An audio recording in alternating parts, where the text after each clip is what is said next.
मैंने चंद बातें आपसे अर्ज़ करनी हैं। अल्लाह का पाक घर है, इतने सारे आप लोग आए बैठे हैं, रूहानी सा इज्तिमा है, तो बेहतर ये है कि हम अल्लाह रसूल की बात की तरफ तवज्जो करें।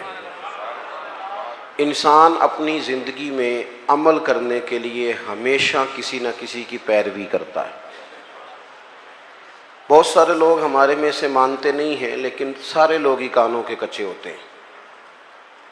भाई इतना फ़र्क होता है, कुछ थोड़े ज़्यादा कच्चे होते हैं और कुछ थोड़े कम कच्चे होते हैं, लेकिन सारे ही असर कबूल करते हैं। ज़माने में, सोसाइटी में जितनी चीज़ें पाई जाती हैं वो इंसान पर असर अंदाज होती हैं। इंसान बहरहाल किसी को देखता है, बहरहाल किसी के पीछे चलता है, बहरहाल वो किसी को फॉलो कर रहा होता है। कुछ मान कर फॉलो कर रहे होते हैं, तस्लीम करके, एतराफ़ करके, और कुछ बग़ैर माने किसी के पीछे चल रहे होते हैं। लेकिन हम किसी न किसी को बहरहाल फॉलो करते हैं। दुनिया में जो कुछ भी आया ना, ये भी थोड़े साल हुए हैं मैरिज हाल को आम हुए, ज़्यादा नहीं। मैंने खुद देखा, हम छोटे थे तो ख़ानदान में एक शादी थी, दादाजी से कहा गया कि मैरिज हाल बुक करा लें, तो दादाजी कहने लगे नहीं पुत्र, तियां घरों टोरी दियां ने। अब ये कि वो बातें, ये भी कल की बात है, लंबी नहीं, 15-18 साल पुरानी होगी। फिर हम फॉलो करने लग जाते हैं। फिर लोगों का ख्याल होता है कि शायद मैरिज हाल बुक ना कराया तो लोग कहेंगे गरीब आदमी है, लोग कहेंगे शायद इनको जदीद दौर। हम ना फॉलो करते हैं, रस्म व रिवाज को फॉलो करते हैं। मिजाज होता है, जिस डगर पे सारी दुनिया चल रही होती है हम भी उसी पे चलना शुरू कर देते हैं। फिर बहुत सारी चीज़ें जो हमारे असलाफ में, हमारे बुज़ुर्गों में, हमारे बड़ों में पाई जाती थी वो पीछे रह जाती हैं और रस्म व रिवाज आगे चला जाता है। बंदा ना चाहते हुए भी फॉलो करता है चीज़ों को, ना चाहते हुए। हमारी जो पुरानी बूढ़ी ख़वातीन होती थी वो कहती थी मिट्टी की हंडिया में खाना पकाना है, सेहत ठीक रहती है। अब जनाब प्रेशर कुकर में पकता है, बेशक उसका गला घूंट दिया जाए पूरी तरह से, पकेगा उसी में। हम फॉलो करते हैं और मानने को तैयार भी। मेरी बातों की समझ आ रही है आपको? इंसान जितना भी सियाना हो ना, बहरहाल किसी न किसी के पीछे चलता है, उसको चलना ही पड़ता है। रब ने मसला हल कर दिया, फरमाया तुमने किसी के पीछे चलना जो है तो ऐसे के पीछे चलोगे जिसमें कमियां पाई जाएंगी। मैं तुम्हें एक ज़ात देता हूं मदीने वाले महबूब की। लक़द कान लकुम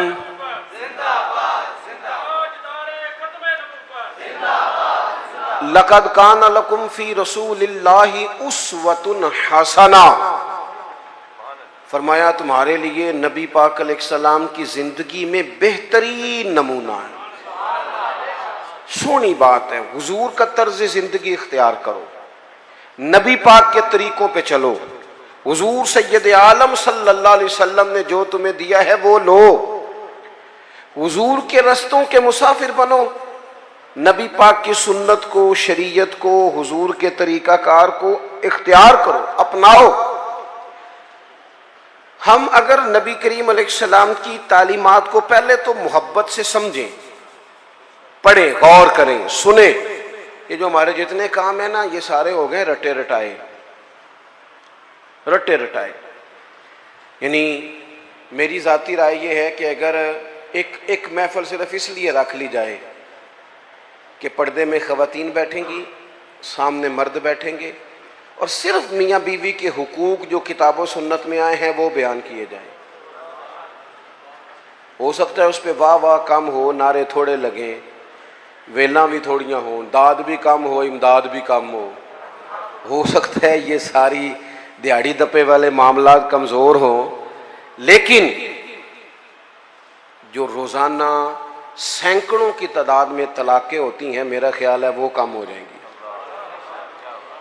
रसूल पाक अलैहिस्सलाम ने जो खामन को हुकूक बताए हैं ना बीवी के, और जो बीवी को हुकूक बताए हैं खामन के, वो एहसास वाले हैं, एहसास वाले, दर्द वाले, दर्द वाले। नबी पाक अलैहिस्सलाम ने खातून से कहा, याद रखना ये इतना एहसास वाला रिश्ता है जो तुम्हारा तुम्हारे शौहर के साथ है, इतना एहसास वाला।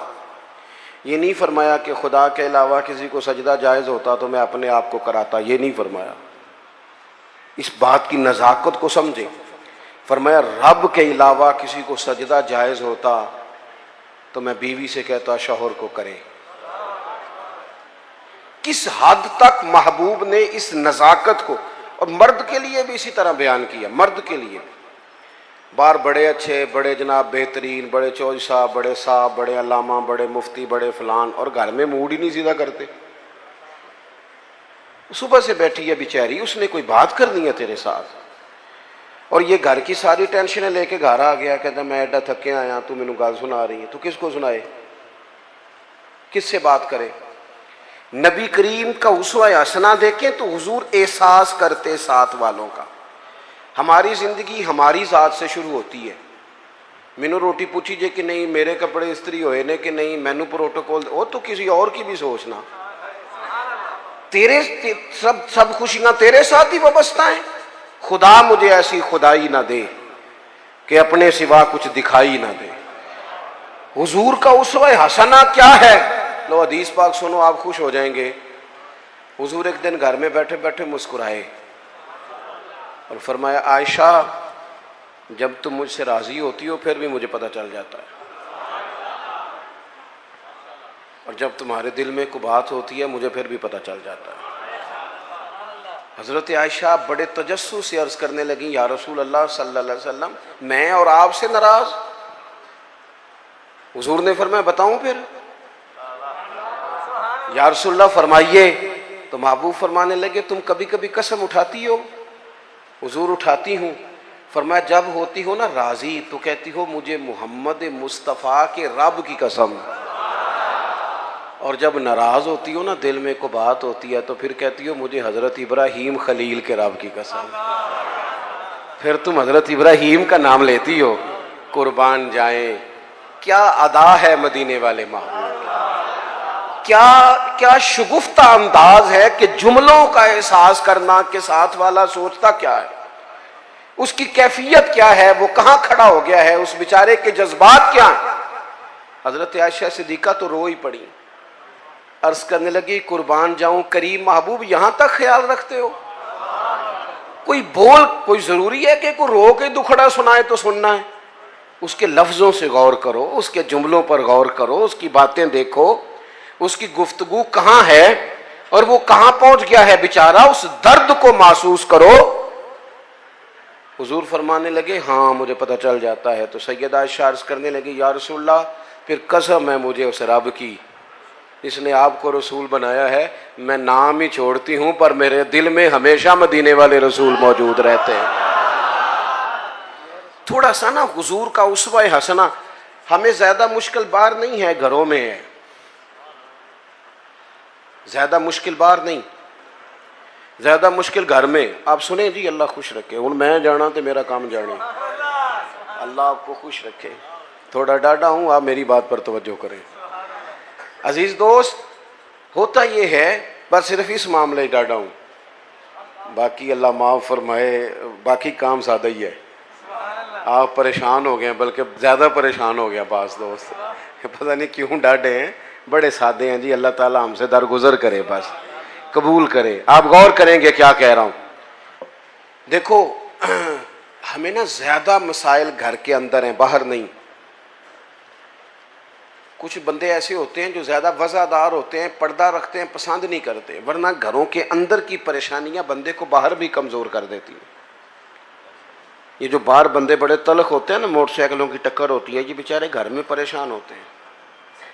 जाने किस उम्र में जाएगी ये आदत मेरी, रूठना उससे तो औरों से उलझते फिरना। कई दफ़ा इंसान अपनी घरेलू मुश्किलात से परेशान होता है। रसूल पाक ने ना हमें जो चीज़ बड़ी कमाल करके अता की है, हुजूर ने हमें घर भी बना के दिखाया है। हुजूर ने एहसास किया, ओ यारो देखो, चारों बेटियां मेरे नबी पाक की, ये जी अल्लामा साहब हैं, अच्छा जनाब, ये चौधरी साहब हैं, वाह जी वाह, ये जज साहब हैं, ये फलां साहब हैं।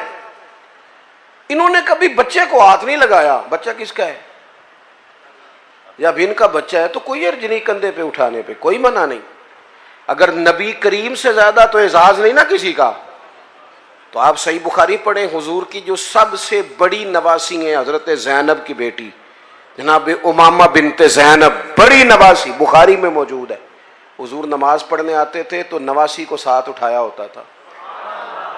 अच्छा ये भी कभी सीखा करो, मेरे रसूल की 4 बेटियां हैं और ये नबी पाक की नवासी है सबसे बड़ी हजरत उमामा बिनते ज़ैनब। हुजूर मस्जिद में आते तो नवासी को उठाया होता और हुजूर नमाज की नियत बांध रहे हैं और यहां नवासी को उठाया हुआ है। जब रुकू सजदे में जाते तो बच्ची को रख लेते। एक दफा हुजूर के पास एक शख्स आए, अकरा बिन हाफिज नाम था, नबी पाक के साथ बच्चे खेल रहे थे। तो कहने लगे हुजूर मैंने नहीं कभी बच्चों को टाइम दिया। तो अडीनी गल करन लगा, वैसे मैं बाज ऐसे लोगों को जानना कि वह अपना बाल भी लैके बाहर नहीं आते। कहने लोगों कहना सुनिया तेन रोटी तां मिलती जो तू बच्चे खिडाए थे नहीं ले। ये कोई शर्म वाली बात है? यानी तेरा बच्चा तरस जाए जिंदगी में, तेरा पोता तेरा नवासा, उसे मोहब्बत मिलेगी। नबी पाक से ज्यादा मसरूफ आदमी कोई नहीं। अकरा बिन हाबिस कहते हैं मैंने देखा हुजूर बच्चों से खेल रहे। तो मैंने अर्ज की या रसूलल्लाह मैं तो बच्चों को टाइम नहीं देता, वो जाने उनकी माँ जाने। तो हुजूर ने पता जवाब क्या दिया था? ये लिख लेना कहीं दिल की तख्ती पे। हुजूर फरमाने लगे तो अपने बच्चों को भी वक्त नहीं देता? हुजूर नहीं। महबूब फरमाने लगे अगर अल्लाह ने तेरे दिल से, उस शख्स से हुजूर ने कहा, अकरा बिन हाबिस रवायत करते हैं, महबूब उस शख्स से कहने लगे अगर तेरे दिल से रब ने रहमत निकाल ली है तो मैं क्या करूं, मुझे तो रहमत लिल आलमीन बनाया। थोड़े से लहजे पर गौर हो, थोड़ा अंदाज प्यार वाला हो, थोड़ा सा एहसास हो। अच्छा जो कभी कभी मिले उससे अंदाज मीठा, उसका क्या फायदा? जो हर वक्त साथ है उनसे तो प्यार करना, पहले उनका तो एहसास पैदा करना जिनकी वजह से तुझे छांव मिलनी। तो नबी पाक का जो उसवा हसना है, हुजूर ने जो हमें जो तरीके दिए वो बिल्कुल आम फहम है, रूटीन के हैं। हमारे यहाँ ना आजकल पिराने उजाम पाए जाते हैं, अल्लाह माशाल्लाह पीर साहब हैं जी। और मुझे एक साहब रोज अपने पीर साहब की करामत सुनाते थे, चुप करके सुन लेते थे। मुसीबत ये है कि इनकार करें तो बड़ा मसला बन जाता है। और पीरों की करामत भी हर 1.5 मिनट के बाद जाहिर होती है। वो एक दिन उसके भाई ने को तलाक शलाक दे ली तो मुझे कहने लगे जी तलाक का मसला बताएं। मैं क्या पीरां नूं पूछ, कहंदा वो कहंदे ने किसी आलिम ने पूछते पे। मैं क्या पीरां नूं मदरसे दाखिल कराओ, पीरां नूं मदरसे दाखिल कराओ, जिन्होंने आंदा जांदा कुछ नहीं थे। क्यों कि हज़रत सुल्तान बाहू का फतवा है, बां जिल्मो जो करे फकीरी यो काफर मरे दीवाना हूं। ये कैसे हो गया? बगैर तालीम के एक आदमी रहनुमा बन के बैठ जाए, मुक्तदा बन, ये कैसे हो गया? अपनी जिंदगी में उसूलों की बुनियाद पर मामला चलते। रसूल पाक ने तालीम दी है, हुजूर का उसवा हसना है। रसूल करीम अलैहिस्सलाम ने अपनी उम्मत को सिखाया है जीना कैसे है। अगर मैं खुल के बात करूं तो हुजूर ने सिखाया है मरने में मजा कैसे है। नबी करीम से दीन सीखो, हुजूर से उसवा हसना सीखो और सादा तकल्लुफात से मुबर्रा जिंदगी, रूटीन में जिंदगी। आप यकीन करें इस दौर का सबसे बड़ा मसला प्रोटोकॉल है, सबसे बड़ा मसला। मैं जाता हूँ मुल्क में सफ़र करता हूँ, दोस्तों से कह देता हूँ कि आप घर रहना, हमें एड्रेस दे दो, हमें पहुँचना आता है। 15 मोटरसाइकिल आगे हैं, 20 उसके आगे हैं, 10 उसके आगे। ये क्या हो रहा है? ये वजीर रोड पे चढ़ जाए तां भी नहीं था मिलती, तो ये पीर चढ़ जाए तां भी नहीं था मिलती। भाई फकीरों का इन चीज़ों से क्या ताल्लुक? दरवेशी का कोई ताल्लुक है इस आने जाने से, इस प्रोटोकॉल से, इन चक्करों से? असी किसी दे कुछ भी ना लगते, ना कोई साडा दर्दी। और दरवेश जो होते हैं ना, दरवेश रब के, हजरत बाबा बुल्ले शाह साहब कसूर में इतिकाफ नहीं करते थे। कहते थे बंदे हाथ बड़े चूमते, सबको पता है सैयद हूँ, गौस पाक की औलाद हूँ। दूर निकल जाते थे जहाँ जानने वाला कोई ना हो, ताकि बंदा तसल्ली से अल्लाह अल्लाह कर ले। और कहते थे उठ बुल्ले आ, उठ बुलिया चल उथे वसीए जिथे वसदे नहीं सारे अन्ने। उठ ना बुलिया चल उथे वसीए जिथे वसदे सारे ही अन्ने। ना को तेरी जात पछाणे ना कोई तेनू मन्ने। अपनी जिंदगी हुजूर ने जो देखे ना, एक सहाबी हजरत अबू शुएब रदी अल्लाह ताला अन्हु, हुजूर का चेहरा देखा तो महसूस हुआ कि महबूब ने कई दिनों से खाना नहीं खाया। मीठा खाना भी सुन्नत है पर फाका करना भी सुन्नत है जी, ये भी सुन्नत है हुजूर की। और नबी पाक फकीरी पर मजबूर नहीं, हुजूर तो कायनात के खजानों के मालिक हैं, लेकिन अल्लाह से मांग के लिया फ़क्र मेरे नबी पाक। कहा है अल्लाह एक वक्त रोटी दे, एक वक्त फाका दे। ये सादगी, ये आजिज़ी, ये हुजूर की पसंद है। अल्लाह करे आपको समझ आए। एक होता है फकीरी में फकीरी करना, वो आसान है। एक होता है बादशाही में फकीरी करना।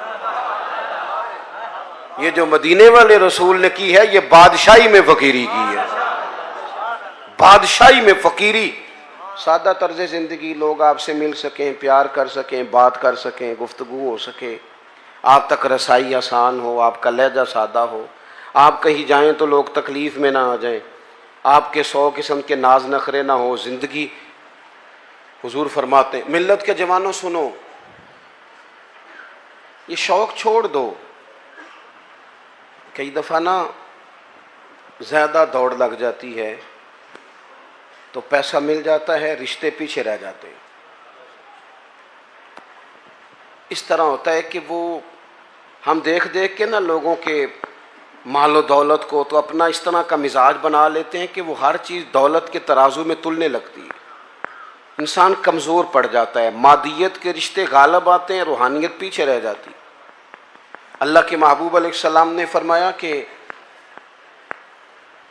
मेरे पास जिब्रील अमीन हाजिर हुए थे और मुझे इख्तियार दिया गया, मैं चाहूँ तो नबी और बादशाह बन जाऊँ। हज़रत यूसुफ अलैहिस्सलाम नबी भी हैं, बादशाह भी हैं। जनाब सुलेमान अलैहिस्सलाम नबी भी हैं, बादशाह भी हैं। मुझे इख्तियार दिया गया, मैं चाहूँ तो नबी और बादशाह बन जाऊँ, और चाहूँ तो अल्लाह का बंदा और नबी बन जाऊँ। हुजूर फरमाते हैं मैंने बादशाही कबूल नहीं की, रब की बंदगी कबूल की है। बंदगी, बंदगी, अब्दुहु व रसूलु, बंदगी कबूल की है। माँ के लिए इंसान टाइम निकाले, बाप के लिए टाइम निकाले, बहन भाइयों के लिए टाइम निकाले, बीवी बच्चों के लिए टाइम निकाले, दोस्त अहबाब से वो मुस्कुराए, बात करे, वो किसी के दुख दर्द में काम आ।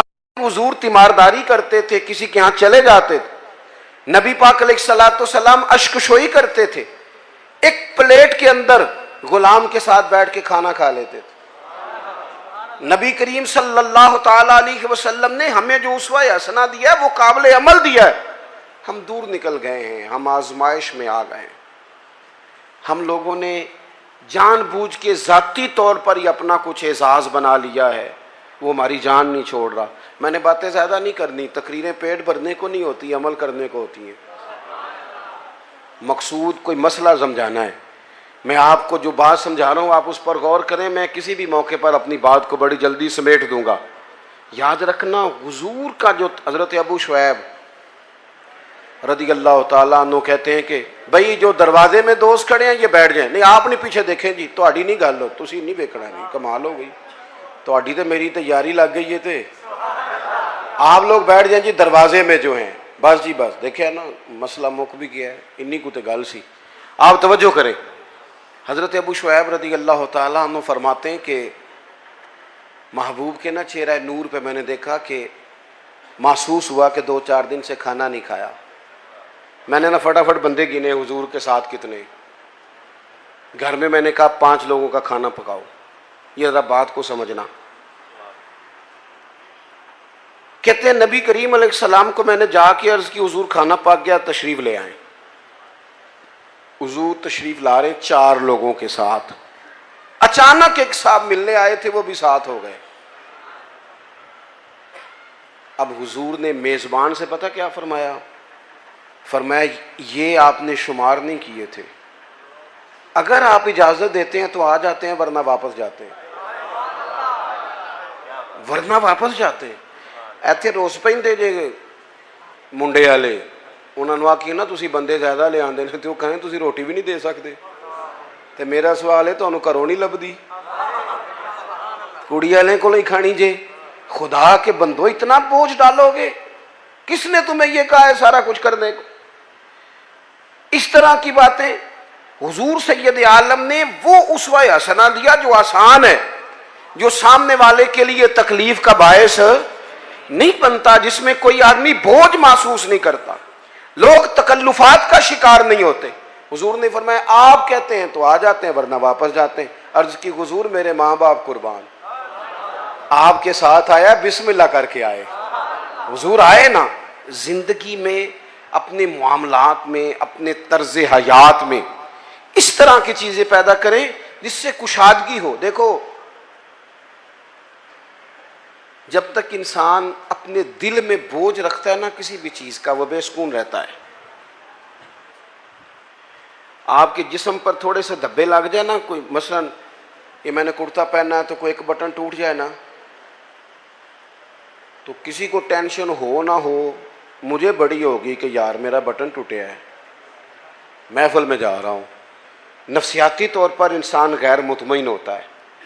वज़ादार आदमी, बड़ा घर है, अल्लाह ने गुंजाइश दी है, बड़े सारे लोग आ सकते हैं, पैसे भी हैं, रोटी भी पका सकता है, खिला भी सकता है, सब कुछ ठीक है।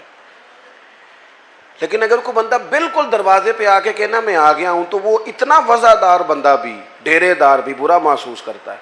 कहता है पहले बताना चाहिए था। क्यों? कहता है यार असी जरा सफाई तो कर लेंगे, कपड़े तो बदल लेते। क्योंकि इंसान थोड़ा सा ना, जरा सा भी दाग धब्बा घर में कपड़ों पे हो तो बोझ महसूस करता है। ये जो लोग कहते हैं ना ये सारा कुछ है, टेंशन नहीं जाती, मेरा जवाब ये है कि दिल चेक करें, ऊपर कोई धब्बा तो नहीं। अगर हसद का धब्बा हो, इधर देखो, अगर हसद का धब्बा हो, बुग़्ज़ का धब्बा हो, अदावत का धब्बा हो, तकब्बुर का मसला हो कि मैं कोई शै हां, फिर बंदा सारा दिन हिसाब लांदा जे कि मैनू फलाने ने सलाम नहीं किया। ये मुफ्त की बेचैनी है जो सुकून लेने नहीं देती। अगर अंदर कोई मसला बन जाए ना इस तरह का, माँ हा का फी सदरिक, हुजूर ने फरमाया तेरे सीने में खटकते हैं तेरे ऐब, वो तुझे बेचैन कर देते हैं, बेसुकून हो जाता है बंदा। अगर जिंदगी हो सादी, जिंदगी हो सादी, ओ काका तू मैनू सलाम नहीं किया, तो मैं क्या कोई अर्ज नहीं, तुसी कर लो। मेरी बात की समझ आ रही है? भाई आप कर ले सलाम, सलाम जो पहले ले उसे सवाब ज्यादा होता है। इस मुश्किल में पड़ने की जरूरत क्या है? मेरे बहुत सारे प्यार करने वाले दोस्त हैं, दूर दराज से आ जाते हैं और बड़ी मोहब्बत करते हैं, लोग प्यार करते हैं। बाद लोगों का ख्याल होता है कि पीर साहब के सिर्फ हाथ चूमना ही अदब का तकाजा है। तो मैं कहता हूँ अदब का ताल्लुक दिल से है, हाथ चूमने से नहीं। और मैं ये कहता हूँ कि अकीदतें चेहरों से नजर आती हैं कि कितनी को हैं, उनको लफ्जों में कैद नहीं करना चाहिए, मोहब्बतों को जुमलों का कैदी नहीं बनाना चाहिए। तकल्लुफात वाली जिंदगी जो होती है वो तकल्लुफात, वो अल्लाह खैर करे। हमारे यहाँ बड़े बड़े ऊंचे ऊंचे लकब, बड़ी बड़ी बातें, नकीबे महफिल कर रहा है, फलां साहब आ गए, ओ भाई तू ठहर जा, सादी बात कर, जिसको सब के दिल कबूल कर ले, थोड़ा मुतमईन हो जाए इंसान। ये जिंदगी मुश्किलात वाली, इससे बंदा बाहर आए, अपने दिल से ये सारी चीजें निकाल दे। आप यकीन करें हुजूर अलैहिस्सलाम ना तरबियत करते थे कि सुबह जब उठो ना तो अपने दिल का जायजा लो कि बिल्कुल साफ है।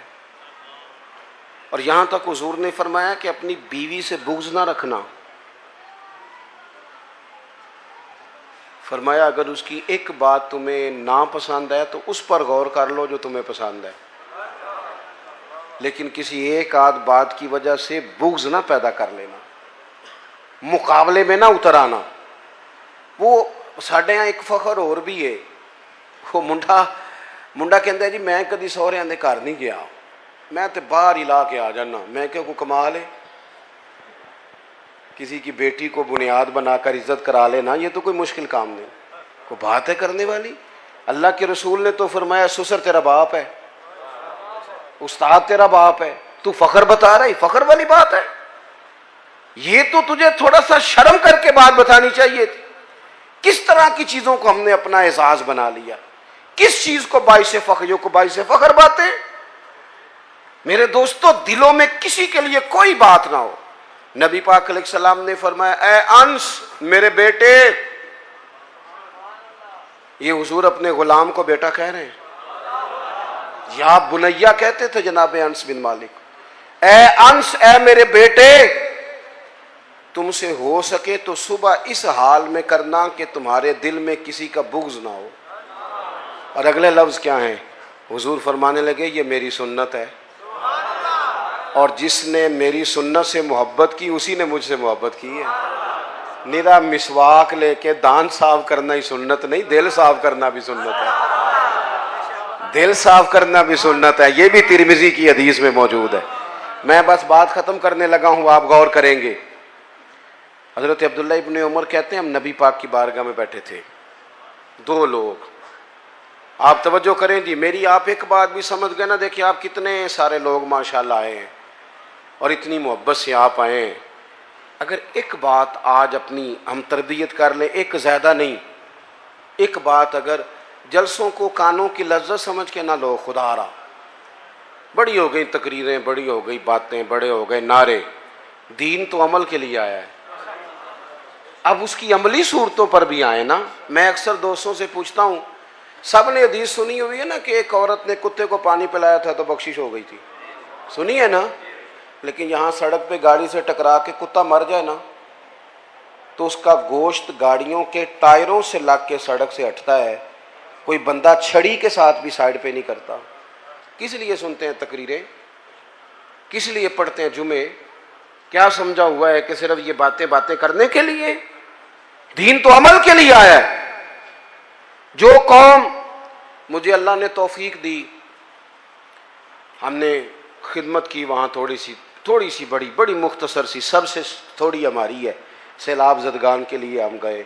2 दफ़ा मैं खुद भी गया और मेरे संगी तो तसलसल से वहाँ खिदमत में मसरूफ़ रहे। जितनी सियासी जमातें ना आपके मुल्क में, सारी हुकूमत में हैं। किसी की पंजाब में हुकूमत है, किसी की मरकज़ में हुकूमत है, किसी की सिंध में है, किसी की खैबर। कूरन क्यों लग पे हो? मैं गलत गल की थी?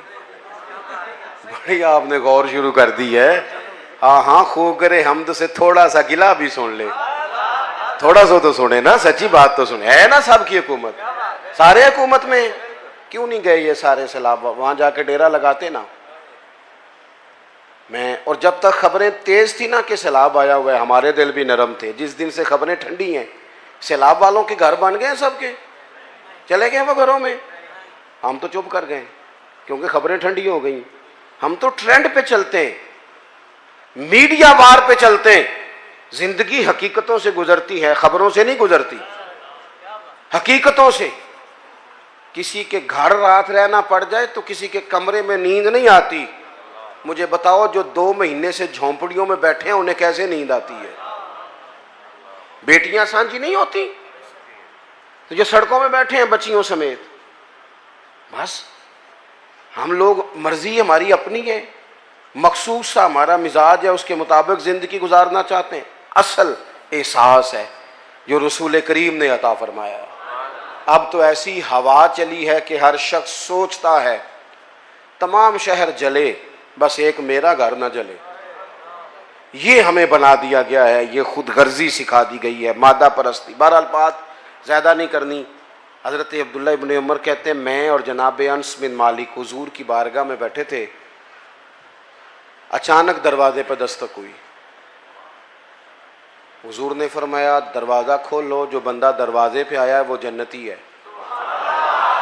ये ज़रा देखो मेरे नबी पाक का इल्म गैब, ये देखो मुस्नद इमाम अहमद बिन हंबल में हदीस मौजूद। और मेरे आला हजरत ने तो बात ही ख़त्म कर दी, कहने लगे, और कोई गैब तुमसे नेहा हो भला जब खुदा ही ना छुपा रहा। तुम पर करोड़ों दुरूद। नबी करीम अलैहिस्सलाम ने फरमाया जो बंदा दरवाजे पे है जन्नती है। फरमाते हैं हमने दरवाज़ा खोला तो बंदा बड़ा सादा था, ताज़ा वज़ू किया था तो पानी के कतरे दाढ़ी से गिर रहे थे और जूते उसने लपेट के बगल में रखे हुए थे। वो आया, उसने जूते एक जगह पे रखे, सलाम ली, जो बात करनी थी की और चला गया। कहते हैं बड़ा तजस्सुस हुआ कि यार कमाल हो गई है, जैसे हुजूर जन्नती कह दे। कमाल नहीं हो गई? हुजूर तो मुस्कुरा के देख ले तो कर्म हो जाता है, और जिसको हुजूर जन्नती कहें। कहते हैं दूसरा दिन था, वही टाइम था, वहीं बैठे थे, फिर दरवाजे पे दस्तक हुई। हुजूर ने फरमाया खोलो दरवाज़ा, जो दरवाजे पे आया है वो जन्नती है। कहते हैं देखो करम अल्लाह का, हमने दरवाज़ा खोला तो बंदा वही था जो कल आया था। बड़े नसीब हैं भाई। कहते हैं उसी तरह आया, वुजू ताज़ा किया हुआ था, कोई बात की और चला गया। अल्लाह की कुदरत को उसने इत्तेफाक, करम बालाए करम, वहीं बैठे थे, तीसरा दिन था, फिर दस्तक हुई, मैं हूं और जनाब अनस बिन मालिक थे दरवाजे पे। आने वाला आया, महबूब ने फरमाया खोलो भाई जन्नती आ गया है। कहते हैं वही बंदा आ गया।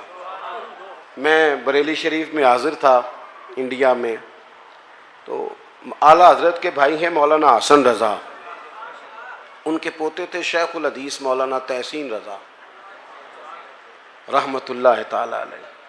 उनसे मैंने कहा हजरत अपना कुछ शेर सुनाए। बड़े काबिल आलिम थे, 2008 में उनका विसाल हुआ। उन्हें अपना शेर सुनाया। कहने लगे इल्मे गैबे रसूल के मुनकर इस हकीकत को भूल जाते हैं, गैब माना के राज है लेकिन राज अपनों से कब छुपाते हैं। वअल्लमा का मालम तकुन तालम। नबी करीम अलैहिस्सलातु वस्सलाम ने तीसरे दिन भी फरमाया जो दरवाजे पे आया है वो बंदा जन्नती है। फरमाते हैं दरवाजा खोला तो बंदा वही था। हजरत अब्दुल्ला इब्न उमर कहते हैं मैं वो घर गया तो मैं उसके पीछे हो गया। मैंने कहा यार मेहरबानी करो, मुझे कुछ 3 दिन का मेहमान नहीं बना लेते, खुद का खुद। कहते मैं ढूंढना चाहता था कि पता करूं कौन सा ऐसा अमल करता है जिसकी वजह से 3 दफा हुजूर ने जन्नत की बिशारत दी। असी भी पता कराई दे, पता करो इन्हें पैसे किमें कटे कीते ने, पता करो मशहूर के जो है, पता करो शार्ट रास्ता कौन सा है। इससे बंदा कमज़ोर हो जाता है, कमज़ोर। वयरज़ुक़हु मिन हैसु ला यहतसिब। रब फरमाता है जो मुझ पे भरोसा करे ना, मैं वहाँ से रिस्क देता हूँ जहाँ से उसका गुमान भी नहीं होता, सोचा भी नहीं होता, वहाँ से दे देता हूँ। आप फरमाते हैं मैं उनके घर चला गया, 3 रातें और 3 दिन मैं उनके साथ रहा, लेकिन वो इशा पढ़ते जमात से और फजर तक सोए रहते, उठ के फजर पढ़ते, तहज्जुद भी नहीं पढ़ते थे। सदका भी मैं उनसे ज़्यादा देता था, बाकी मामलात में भी मैं समझता था कि मैं तो ज़्यादा जिक्र फिक्र करता हूँ। फरमाते हैं कोई ऐसी चीज़ मिली नहीं कि इतना बड़ा करम 3 दफ़ा हुजूर ने जन्नती का। फरमाते हैं मैं तीसरे दिन आने लगा तो वो मुझसे कहने लगे आप किस लिए आए थे, समझ नहीं आई, क्योंकि घर तो करीब ही है और 3 दिन मेहमान कोई रहे तो बात तो समझने वाली है। फरमाने लगे इसलिए आया था कि तू वो खुशकिस्मत है कि जिसे 3 दफ़ा मेरे नबी ने जन्नत की बिशारत दी।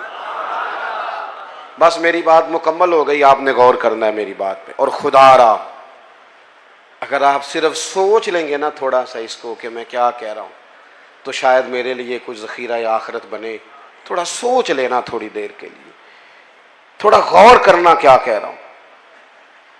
कहते हैं वो सहाबी कहने लगे अमल आपने मेरे देख ही लिए हैं जो हैं, कोई लंबी चौड़ी लिस्ट नहीं, एक शय मेरे पास है।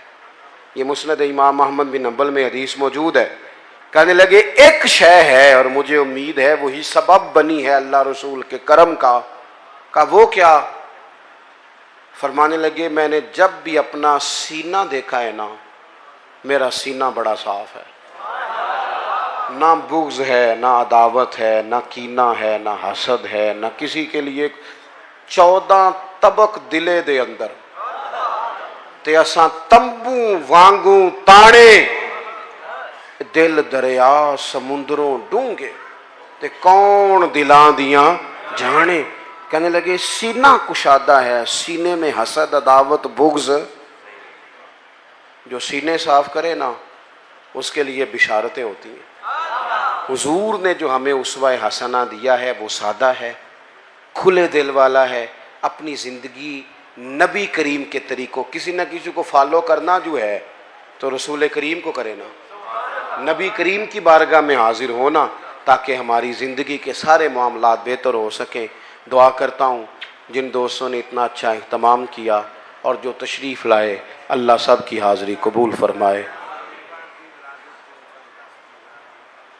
हो गया ना जी, अब नमाज का भी टाइम हो जी। अच्छा चले मैं 1 मिनट बात और कर देता हूँ जी। मैं ना जी 20 मिनटां वाली तकरीर नहीं, तुसी मौलवी हो सद्या जिहड़ा थोड़ी तकरीर करता है, ये तो फिर तुहानू पर्ची पानी चाहिए सी। आप गौर करें जी, अल्लाह आपको खुश रखे। मैं इन्हें जो गई हैं जी, बस मैं जो बात करनी थी कर बैठा हूँ, अल्लाह खुश रखे। या आप मुझे कोई मखसूस मजमून दे देते मैं उस पर बात कर देता, अब तो मैंने जो करना था वो कर लिया। और मेरी कोशिश होती है कि एक बात भी इजाफी ना हो ना, गल थोड़ी खिंच लीजिए ताकि लंबी हो जाए, ऐसा नहीं। मजमून हो, मजमून की बात हो और मौके के मुताबिक हो, वो मैं कर लिया। चले एक बात मैं और कर देता हूँ दोस्तों की कहने पर। दोस्तों हुजूर की जो विलादत है ना, जो मिलाद है, वो इनकलाब का नाम है। मिलाद का जो लफ्ज़ है ना, हमारे यहाँ तो कुछ चीज़ें इस तरह बना दी जाती है ना कि कोई इवेंट आया तो मनाया और गुजर गया है। मिलाद वैसे तो ये एक मुस्तकिल उन्वान है कि इस पर गुफ्तगू की जाए। मिलाद एक इनकलाब का नाम है। जब आप लफ्ज़ मिलाद बोलते हैं ना कि हुजूर की विलादत हुई, तो सबसे तो पहले शिर्क की नफ़ी होती है, क्योंकि जिसका मिलाद होता है वो खुदा नहीं होता, क्योंकि अल्लाह तो लम यलिद व लम यूलद है। तो हुजूर का तो मिलाद हो रहा है, जो पैदा हो वो रब नहीं होता। दूसरी बात, मिलाद का मतलब क्या है? मिलाद अपने मफाहीम के लिहाज से बड़ा वसी है। मिलाद का माना यह है कि हुजूर से पहले बेटियां जिंदा दफन की जाती थी, अब मिलाद हुआ तो इनकलाब आ गया। अब बेटी कानूनी वारिस है बाप की, पक्की, उसे पूरा हिस्सा दिया है शरीयत इस्लामिया ने, पूरे एजाजात दिए, बेटी को पूरा संभाला दिया है। मिलाद का माना यह है कि हुजूर से पहले गुलाम बिकते थे और बाद में हुजूर ने मफहूम ही बदल दिया। अबू दाऊद शरीफ में हदीस है, हुजूर ने फरमाया तुम्हारे गुलाम तुम्हारे भाई हैं, तुम्हारे गुलाम तुम्हारे। औखी गल है, तुसी तां नहीं पे बोल दे, वाह वाह औखी गल, मैंने पता है ना। तुम्हारे गुलाम तुम्हारे मुलाजम तुम्हारे भाई हैं। और इन्नी गल नहीं सिर्फ कि वो तो मेरा वीर है, तो मेरा पुत्र है, इतने गल मुकाई नहीं। हुजूर ने फरमाया तुम्हारे गुलाम तुम्हारे, जिस तरह का खुद खाना उस तरह का उन्हें भी खिलाना, जिस तरह का खुद पहनना उस तरह का उन्हें भी पहनाना। और तीसरी बात ये इरशाद फरमाई कि उनकी ताकत से ज़्यादा उन पर बोझ नहीं डालना। और चौथी बात ये इरशाद फरमाई कि अगर बोझ डालो ताकत से ज़्यादा तो फिर काम में उनकी मदद भी करना, उनके काम में उनकी। तो मिलादुन नबी का मतलब तो इनकलाब है। मिलाद शरीफ का मतलब तो यह है कि रसूल पाक सल्लल्लाहु ताला अलैहि वसल्लम 12 रबीउल अव्वल को जब तशरीफ लाए तो कायनात के सारे उसूल बदल दिए रसूल पाक ने। इनकलाब का नाम मिलाद है, इनकलाब का। ये जो जुलूस होता है ना मिलाद का, वैसे तो हमारे यहाँ रिवाज है सियासी जलसों में जाने का,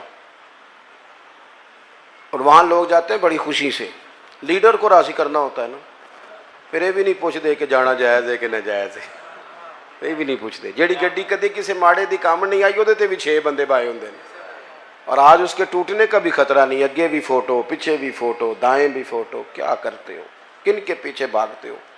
जो पिछले 5 साल किसी और के नारे लगा रहे थे और अगले 5 साल अल्लाह जाने किसके लगाएंगे।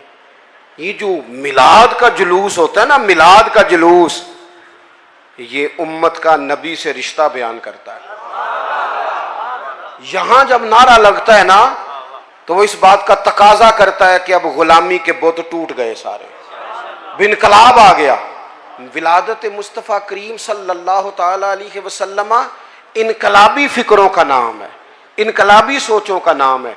हज़रत सैयदा आमिना, हज़रत अब्दुल्ला रदी अल्लाह ताला अन्हु जो हुजूर के वालिदैन हैं, ये वो लोग थे जो उस ज़माने के सबसे ज़्यादा हसीन लोग थे और सबसे ज़्यादा नफीस लोग थे।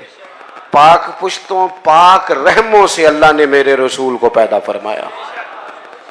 मिलाद शरीफ को भी जब तक हम उसे जज्बात का हिस्सा नहीं ना बनाते, यानी हमारे दिल से ये बात बेदारी के साथ निकले कि मालिक शुक्र है तूने हमें रसूल पाक का गुलाम बनाया, शुक्र है तूने हमें हुजूर की उम्मत में पैदा किया, जब तक ये यानी जज्बात के साथ निकले। जैसे बंदा कभी रो नहीं पड़ता कि आखिर दा चाह चढ़ गया। चलो तुहानू एक मिसाल देने, फिर तुसीं छेती समझना। कई जगह ते बच्चा मैटर करता है तो कई जगह ते उहदा अब्बा मैटर करता है, क्योंकि वो सारी मेहनत अब्बा जी दी होती है।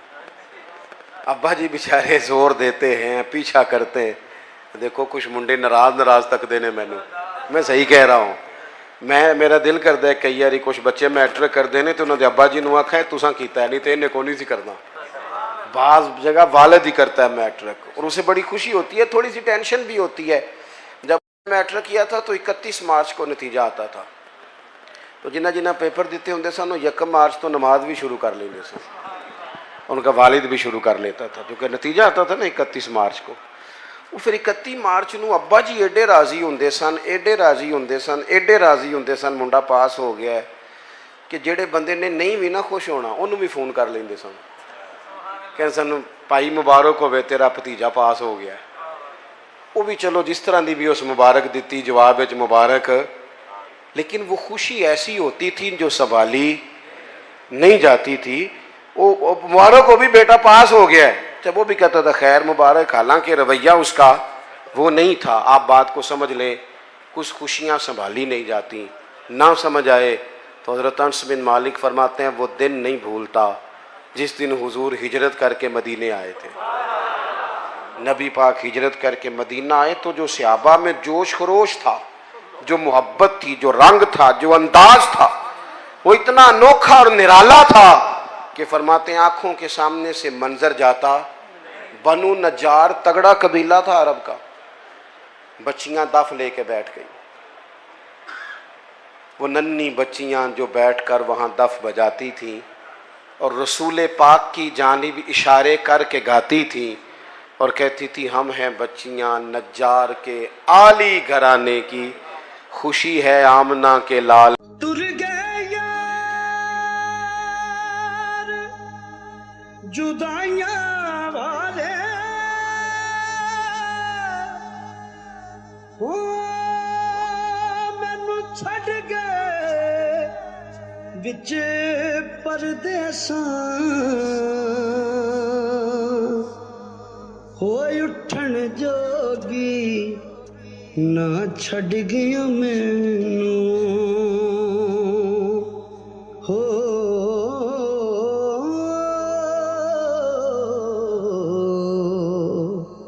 बैठी हंजुआं हार परों